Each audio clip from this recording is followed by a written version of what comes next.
Good afternoon. It's Saturday, March 28th, day 5 of Stay Home, Stay Safe.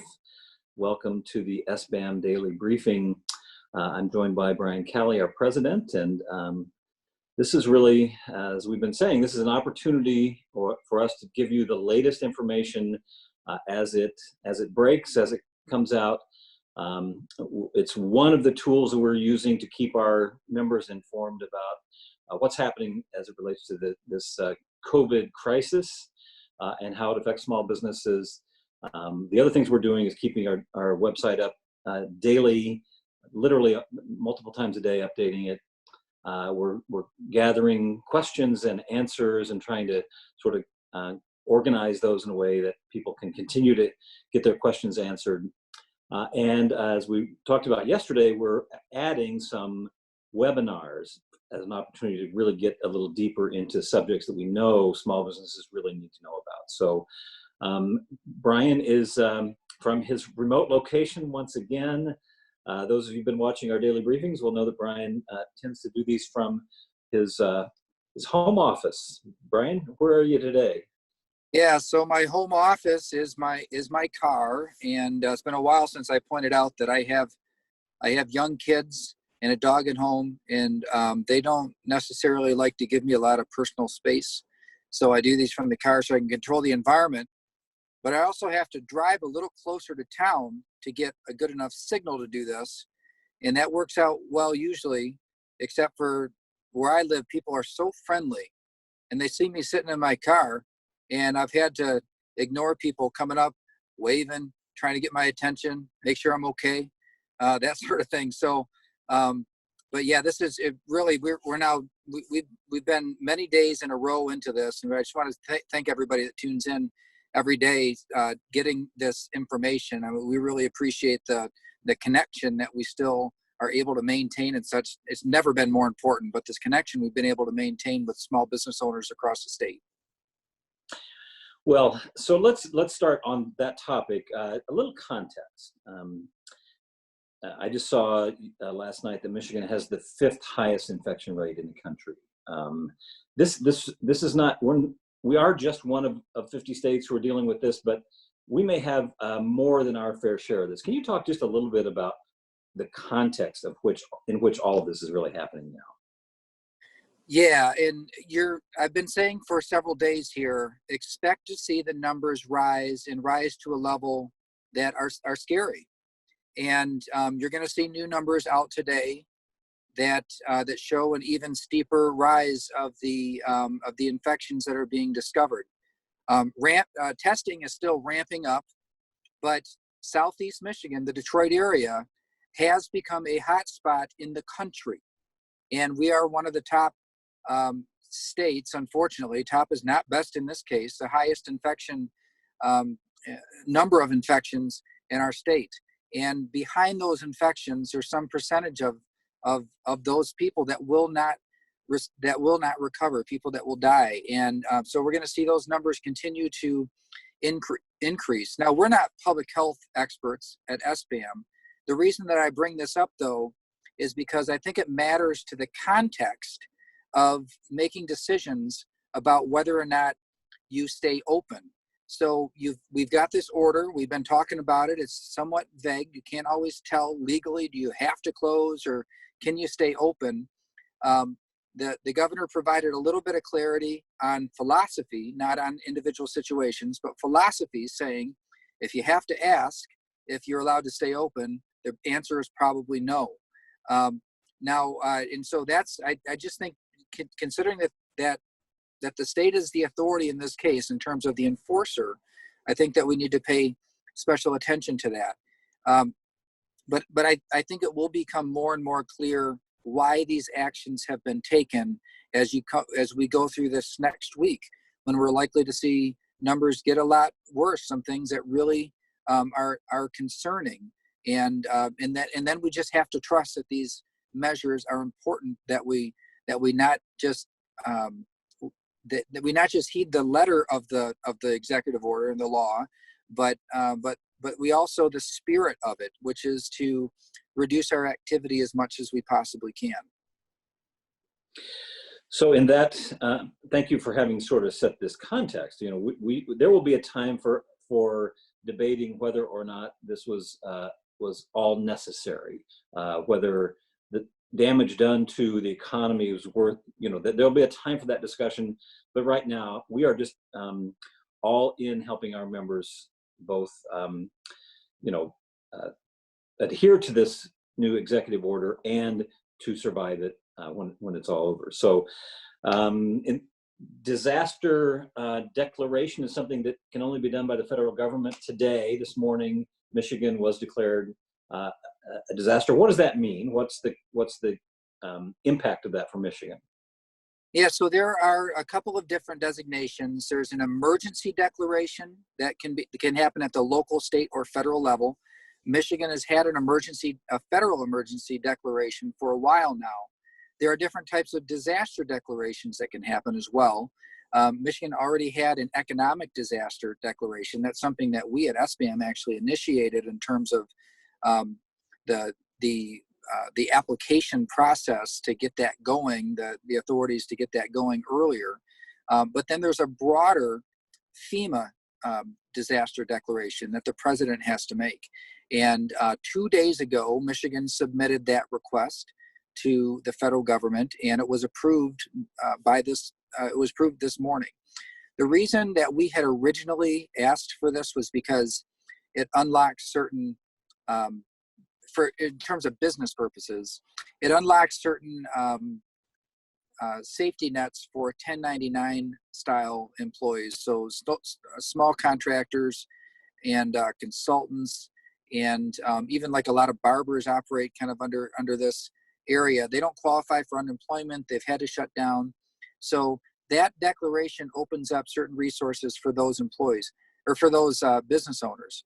However, that component kind of became moot when the president signed the CARES Act yesterday, because that really opened up all the same avenues and things that the disaster declaration would have for the economic part of it. But when it comes to or for the business part of it, when it comes to the healthcare response, however, this FEMA disaster declaration, what it does is it moves Michigan up in terms of its priority with receiving federal resources for the healthcare response. So things like getting more ventilators sent here from the federal government, as opposed to the state just having to find its own, or getting into stockpiles of masks and gloves and personal protection equipment for our healthcare workers. By being one of these states that has this declaration, it puts us more toward the front of the line in getting that type of support. So it is very, very important. So even though the 1099 employee aspect of it got taken care of already in the CARES Act, it's still a very, very big deal overall for Michigan's recovery. So you just mentioned the CARES Act. Last night, the president signed officially the CARES Act. This is the one that really will impact small business. It does a lot of things, but let's focus on a couple of these areas in particular. A term that I think many of our members will need to come to know is the Paycheck Protection Program, or the PPP. This is part of the CARES Act, the Coronavirus Aid, Relief, and Economic Security Act. But focusing just on the payroll protection part of it, Brian, would you just remind our members what that does and what they should be looking for? So we are expecting over the next several days to receive some of the particulars in terms of the regulations that are written, or the administrative rules written around the CARES Act and the Paycheck Protection Program in particular. So how calculations happen, a lot of details we still need to get into. But the basic gist of it is that sole proprietors, 1099 companies, and then regular small businesses with payroll will be able to take out a loan under the SBA 7A program through your local bank or credit union if they do SBA loans, if they are an SBA certified lender. There's 800 SBA certified lenders across the country. And so you'll be able to go in, apply for a loan up to 250% of your average monthly payroll.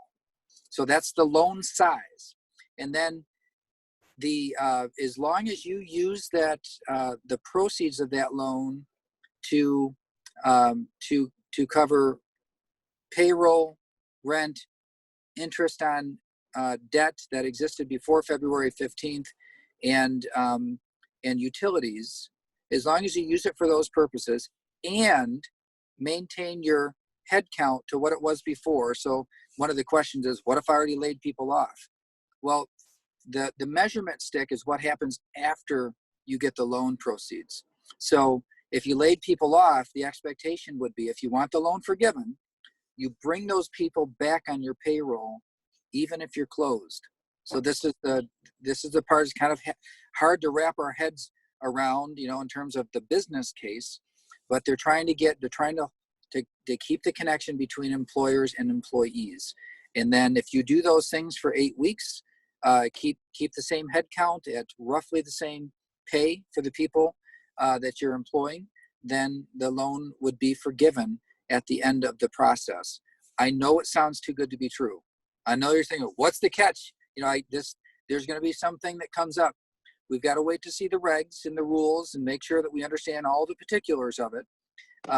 And to make sure that when business owners do access these loans, that they don't inadvertently do something that makes it so that the loan doesn't get forgiven at the end of the process. So we're all in for this. In fact, we had repurposed our entire organization.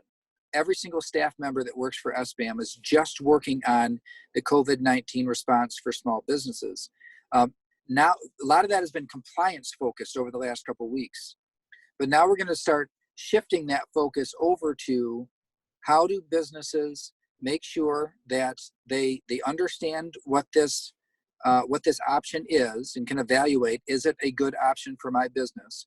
For many, many businesses, the answer is going to be yes.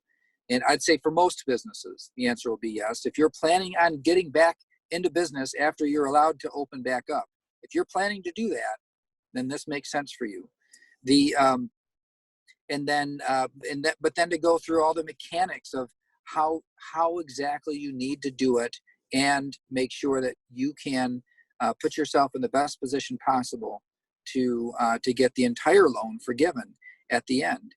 Now, you might have there's going to be some allowances in there to where you might have other needs that are bigger than what the loan proceeds, the forgivable part of the loan proceeds allow for. And you'll have that flexibility. It's just that part of the loan wouldn't be forgiven. So you'd have to pay that back eventually. But those are the sorts of details that we're intending to unlock. And we've got a webinar scheduled for next week. Hopefully we'll have a lot more of the access to a lot of the regulations written around this law by then. But either way, a lot of great resources available to how you can access this money. We're going to get very, very deep into that in this next webinar. So Brian, just, one of the things, let me just give you 2 or 3 other things that will also be covered in the webinar, but we're a part of the CARES Act that really should impact our business. So you'll be able to defer payroll taxes, the employer's portion of the payroll tax for sure, and in a couple places we believe the employee's portion of the payroll tax until the end of the year. Think about that. Defer it until the end of the year. So that's in order to keep cash in your business. That is something you'll be able to do. You'll be able to, if you have a net operating loss this year or one of the past 2 years, 18, 19, or 20, you'll be able to go back with a net operating loss and bring taxes that you've already paid forward. That's a change in this law. There's a change in the retirement fund.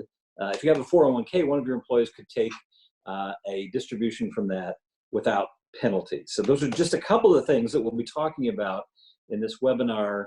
I think we'll repeat it a couple of times, but those are the sort of things that you're going to want to know here pretty quickly. Brian mentioned it, but our goal really will be that Michigan small businesses are the most well-informed about this law of any state in the country. And if that is the truth, if that is the case, we will, more of our members, more of our companies in Michigan will be able to take advantage of this law and be in a better position financially than almost any other state. And that really will be our sort of rallying cry as we go forward. And as Brian mentioned, we've taken virtually the entire 27 employee staff of SBAM and pointed it towards this very thing. So Brian, one of the other things that happened in the CARES Act is, it's a stimulus package, and part of it is a $1,200 check for every man, woman, and child. What is that, and when should people start to see that? And because that certainly will impact any of our members that are in the sort of business to consumer business. Yeah, so a couple of reasons why we think you really ought to be up on this is that a lot of our members, a lot of small business owners will qualify to receive the direct individual checks. So there's some income levels on this one that you'll need to know, but it's $1,200 per person and $500 per child. Up and it's $75,000 income per person, or $150,000 per household. But then it's not just a cliff. The amount that you get will be phased out between $75,000 and $99,000, and for a joint family between or for joint filers between $150,000 and $199,000, it will phase out. So if you're a joint filer, $200,000 or more, you will not receive a check, and if you have $100,000 or more as an individual filer, unless you file individually as head of household, I think it actually goes up to $112,500. So there are unfortunately, there are many small business owners that are organized as pass-through entities. And even if your income isn't over $75,000 or $150,000, on paper it looks like it is, because all the business income flows through your personal tax return. So, but for many small business owners, they're going to qualify for this. So on the one hand, you might have money coming into your household. Now, for those of you who are still running some sort of operation, especially consumer good operations, maybe you're able to ship things, or maybe you're in the restaurant business and you're still doing delivery or takeout. Having a plan, people are going to have a little more money to spend. So having a plan for reaching out to your marketplace and reminding them, hey, I'm still open, I'm still doing business, and we'd love to have your business. It might be something good to think about, because this money is probably going to start hitting people's bank accounts pretty fast. Mnuchin said that maybe as early as April 6th. Now that's fast, right? I mean, usually the federal government doesn't work that fast, so I don't want people to count on the money being there by April 6th, but certainly within the next few weeks, that money will be in people's bank accounts. So in terms of looking at it in terms of the marketplace and reminding people that you're still there and you still want their business, if you're in one of those businesses still operating, that would be a good thing to think ahead about. So that's kind of what's happening at the federal level. We'll keep track of what's happening with the CARES Act and how that impacts small business. Let's turn kind of now to the state level. We've been talking about an MEDC developed program called the Michigan Small Business Relief Program. It's about $20 million, 10 in grants and 10 in loans. This one's imminent. What should our members know about the Michigan Small Business Relief Program? We put up on our website the direct access through to the portal where you could apply for these funds. Now, 20 million, it might sound like a lot to you. It sounds like a lot to me. I mean, 20 million, I'm from a little town in Portland, but in terms, it won't go that far when it comes to business support. So I want to make sure that we temper expectations. However, those are going through your local economic development entities, not through some central state site. So they have their own application deadlines. Some of them are as soon as March 31st. So it is not too early to get in. And It's for the grants, $10,000 grants, so not loans, just $10,000 grants to support payroll is what they're laid out to support. And I should say up to $10,000. They're not planning on giving just flat $10,000 to everybody. Those are for businesses 50 employees and below. I know some of the local economic development entities are planning on focusing mainly on the types of businesses that were closed or reduced in the governor's original executive order. But I want to stress so it'd be like bars and restaurants would be a good example of that. But I want to stress that is a local economic development corporation decision in terms of if they're going to have different priorities within everybody who qualifies. And then the loans, the $10 million loan fund is available to any company up to 100 employees. So they talked about doing loans from 50 to 100 to 200,000 as a max. But I think that that in the event that a smaller loan is needed, that's what they'll do. And then the interest rate, there's some period of time, and I can't remember off the top of my head, there's no interest for some period of time, and then 25 basis points or 0.25% after that for the loans. So it's nearly interest-free money.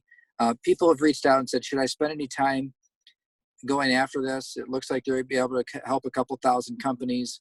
There's hundreds of thousands of companies that potentially could apply for this. If you've got the time, I don't see any downside to applying for it and making the case. If you fit that size criteria, and the locals will say kind of what they're aiming at. If you think you fit in the local priorities, then why not? It's not going to disqualify you from getting support from the federal programs that we're talking about. They don't have credit elsewhere requirements other than if you have 2 SBA loans at the same time. So that's that's a whole other thing that we can talk about in a future webinar and get in real deep if you have 2 SBA loan applications happening at the same time.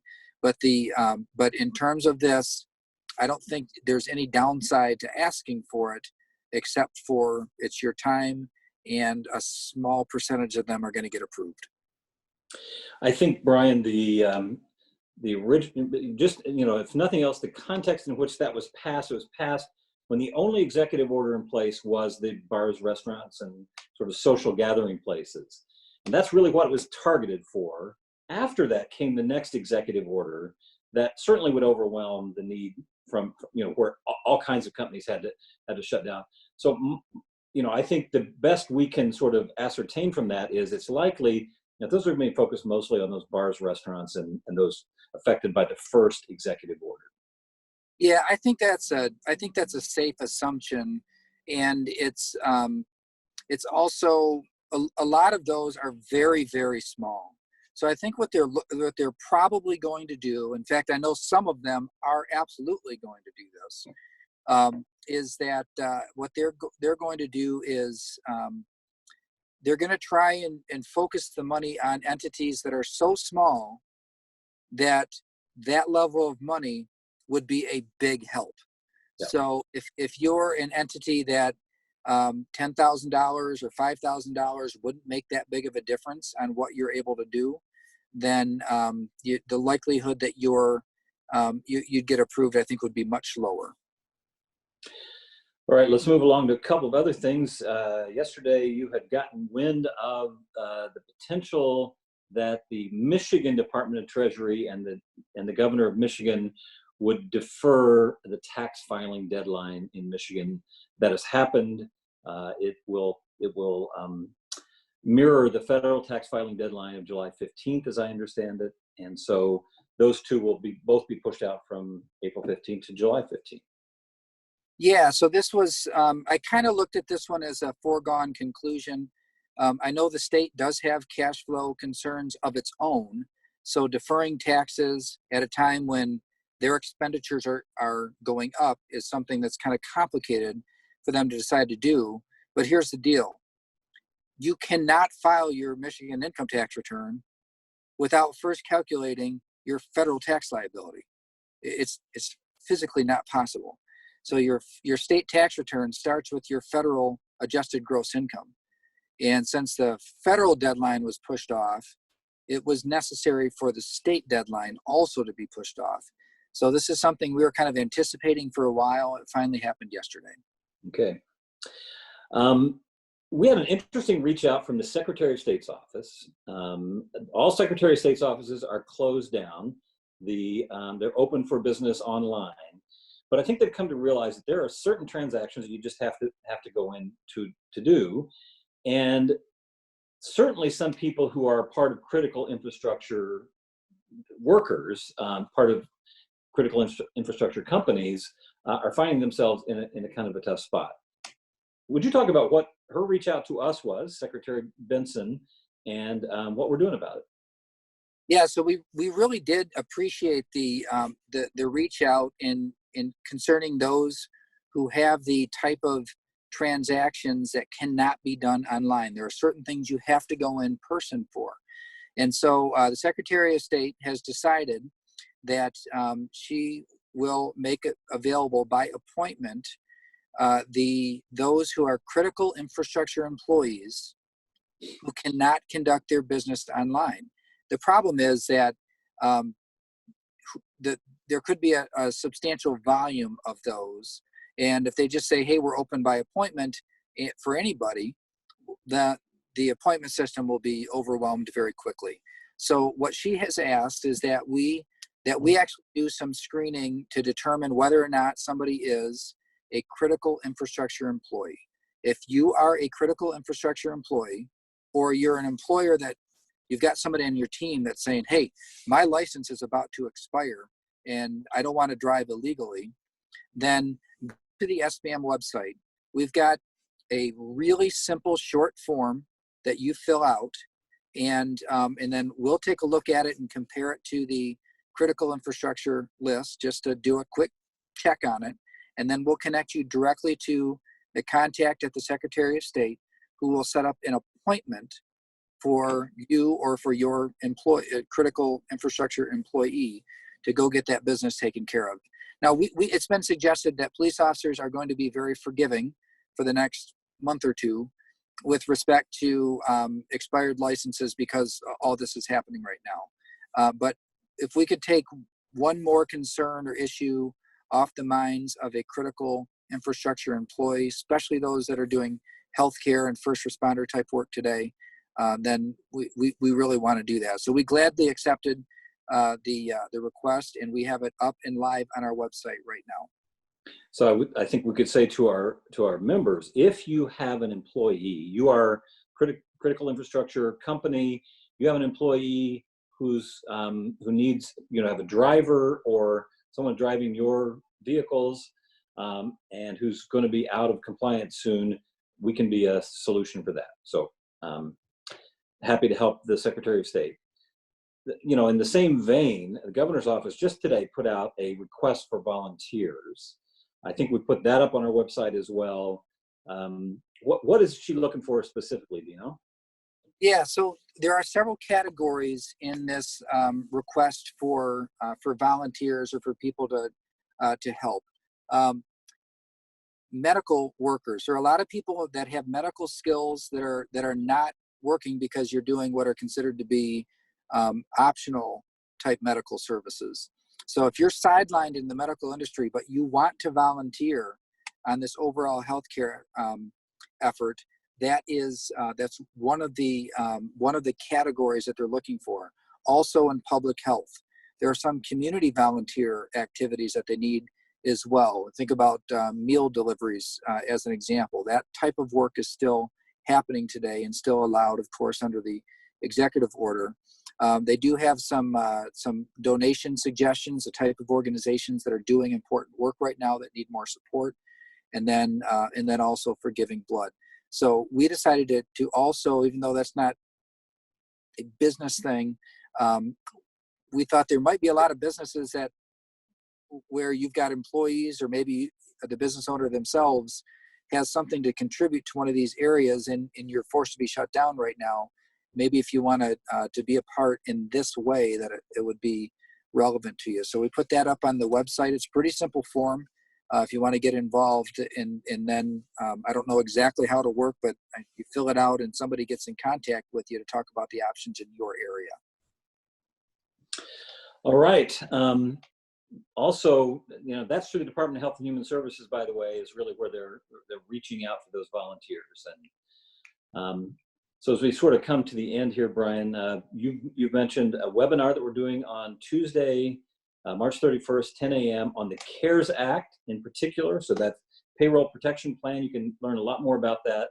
On Friday, April 3rd, we're doing a webinar on navigating the financial pieces of this. I mean, we've been alluding to the fact that there's actually two different types of SBA loans that are available. One is this forgivable one through the payroll protection program. There's also some other SBA lending. We've talked about the state program through the MEDC. So Friday is there to talk about how you may layer or coordinate financial options through this whole thing. Our next briefing will be Monday. We have been 13 days in a row making these briefings, and tomorrow we think we could take a breath and back Monday at 3 o'clock for the daily briefings. We'll continue them until this is really wound down. Just to remind you that the entire staff of the Small Business Association of Michigan, 27 of us, are doing really this 24/7.